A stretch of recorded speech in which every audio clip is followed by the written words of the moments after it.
where after my Baba passed, the attention I got, it was very like addictive. Getting trolled, basically. It's scary, but just because it's scary doesn't mean I won't do it. If I become too dependent on the opinions of others, then I will not be able to be real. Like I will not be able to be authentic. It instills a very profound sense of loneliness in you because you are not making friends anymore through you. You're making it through your image. So what is your son plan? Because he's also learning film. But he's not doing anything. Shujita has really been a very important part of my sanity. Mom had said that you are going through depression. Yeah, that actually was a misconstrued thing. After Baba passed, people started telling me, do you know who you are?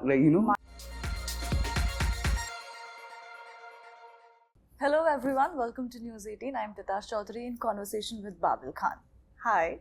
It's been a while. Yeah. How are you? I'm good. It's been a while. We met there also, here also. Today. So, Babil, like I was telling you, I have watched Logout. Yeah. And, what I was telling you is that I think it's a deeply intimate film. It's not a very long film, of course. And, I really found myself engaged throughout. Like, I don't remember going back to my phone even once. Yeah. And so I just want to ask you to start with, what really spoke to you about the film? I felt like, actually I said this before as well. The thing is that I was on a journey where I was feeling very, like I was being judgmental in life in general as a person. I would judge things too quickly. Like I would just make a judgment of people, things, situations. And at that time, I wanted to be like, I wanted to go into curiosity more than judgmental. Like I want to be curious rather than judgmental. So I was so far away from like this posting and being like, kitna engagement ho raha hai, likes hi ho raha hai.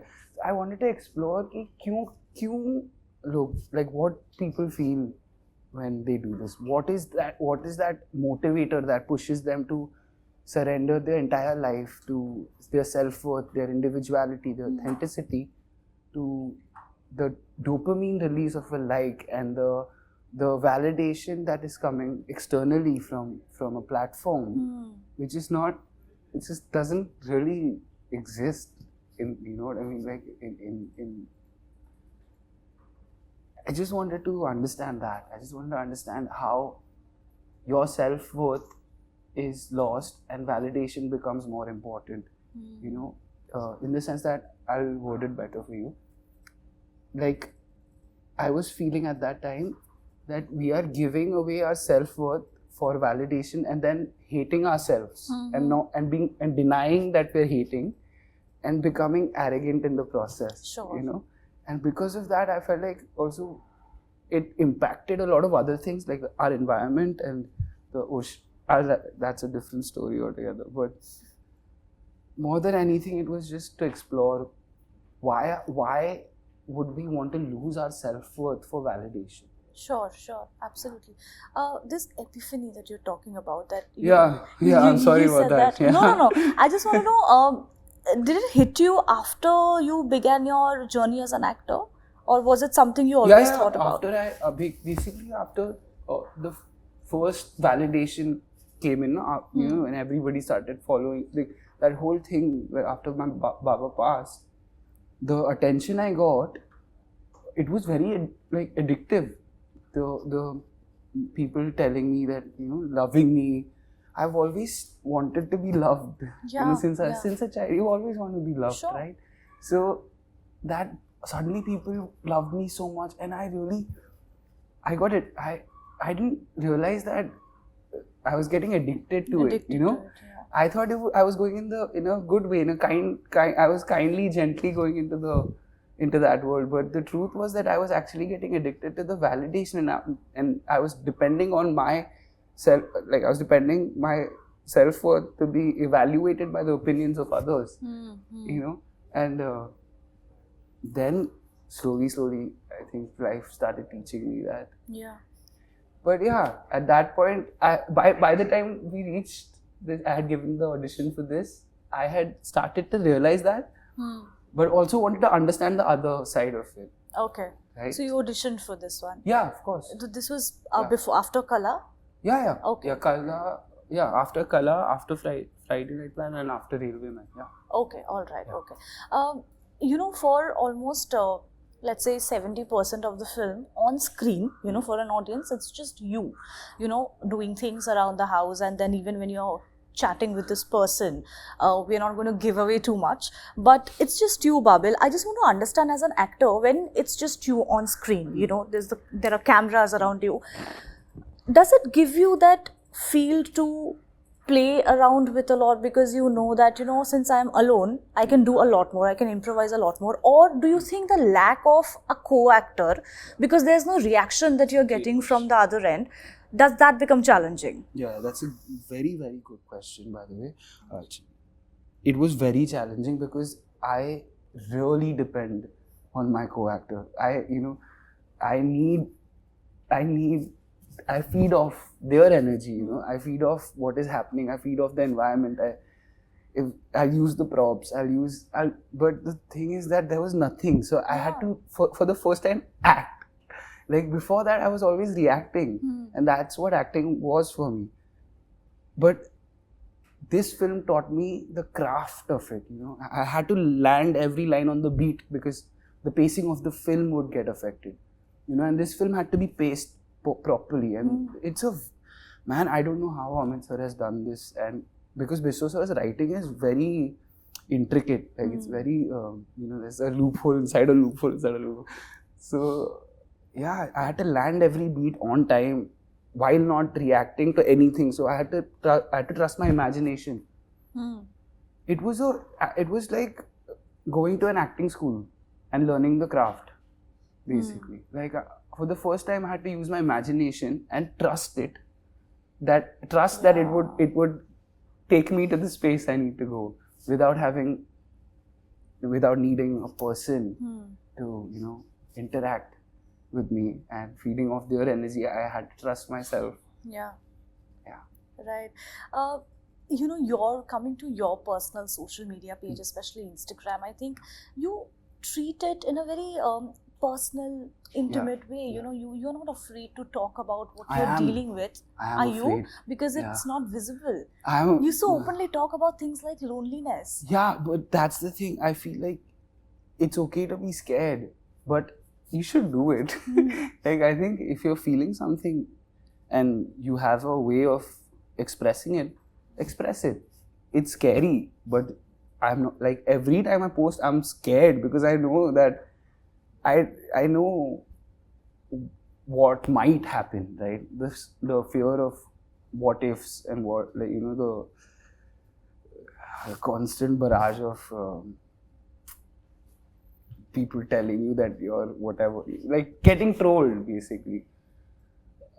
It's scary, but just because it's scary doesn't mean I won't do it. That's who I am, and I'll do it. I'm scared, but I'll take that step into the darkness, into the unknown. I have to. Yeah.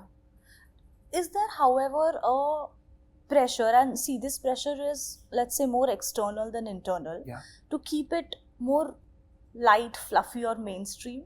Your social there's always media that I'm talking pressure. about. There's always that pressure, and now I have to start finding that balance as well.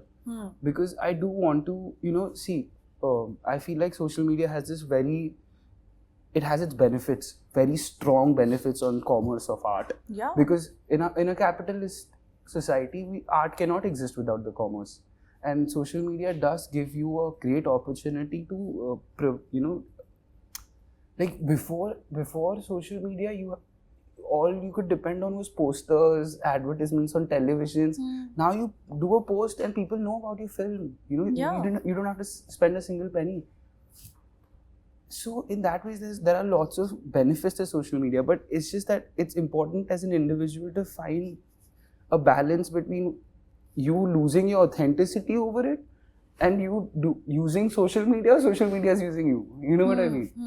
Like, at some point, you have to yeah, like that's my personal journey has been where I've had to understand that there is a line that I cannot cross. If I open myself up that much, I will lose the ability to provide craft and art.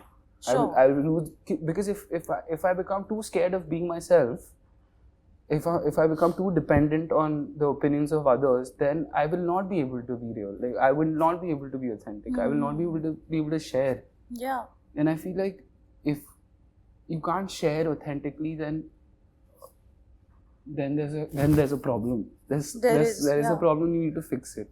Absolutely. Yeah. But it's also not easy to Yeah, man. It's scary I and get it's it. painful. Yeah. It's very painful. But I think this film, Babil, it's so much more than what the flip side of social media can be. It somewhere, I think, also talks about a person's, especially somebody who is out there in the public eye, their mental health.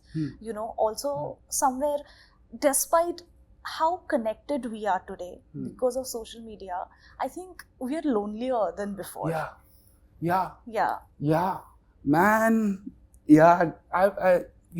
In the earlier interview, we were just discussing how, right after you keep the camera down, when you're done with your post, but you're just a different person. But because you've been spending so much time with your image rather than yourself, you've left yourself alone. Sure. So when you come back to yourself, you're like, you have nobody to, and you've not sat with yourself at all.